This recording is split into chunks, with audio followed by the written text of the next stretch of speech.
semuanya, bersama saya Yesa Prasetti. Saya merupakan mahasiswi IAIN Pontianak dari Program Studi Komunikasi Penyiaran Islam dan Fakultas Yusuluddin Adab dan Dakwah. Jadi, dalam video kali ini saya akan membahas tentang sejarah perkembangan bahasa Indonesia. Apakah kalian ada yang sudah tahu kapan sih bahasa Indonesia diresmikan menjadi bahasa nasional? Yaps, betul sekali. Bahasa Indonesia resmi menjadi bahasa nasional adalah pada tanggal 28 Oktober 1928 dengan momen Sumpah Pemuda. Oke, di sini saya akan menjelaskan tentang sejarah perkembangan Indonesia secara singkat dan jelas.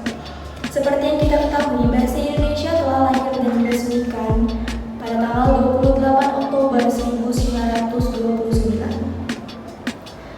Bahasa Indonesia yang telah dikenal oleh khalayak ramai pada saat itu adalah bahasa Melayu. Mengapa sih tidak bahasa Sunda, bahasa Jawa, bahasa Madura, atau bahasa daerah lainnya?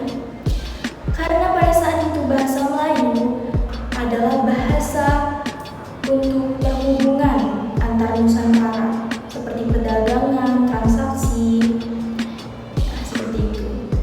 Dan bahasa Melayu telah ada digunakan terlebih dahulu. Keberadaan bahasa Melayu dapat ditilik dalam saat persiapan Kongres Pemuda tahun 1926. Pada saat itu para pemuda masih mempermasalahkan tentang sebutan Bahasa Persatuan Indonesia. Kemudian M. Tabrani mengusulkan bahasa Melayu diganti dengan istilah bahasa Indonesia, dan hal ini pun disetujui bersama pada 2 Mei 1926.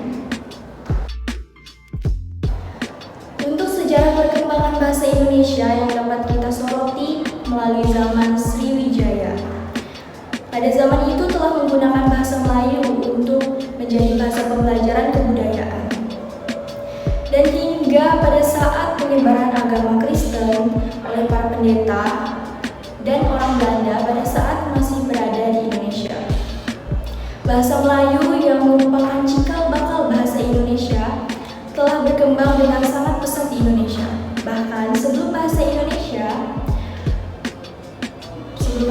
pertama kali resmi diumumkan pada Sumpah Pemuda, bahasa Indonesia sejak dahulu telah membentuk bangsa dan persatuan keberagaman pemuda.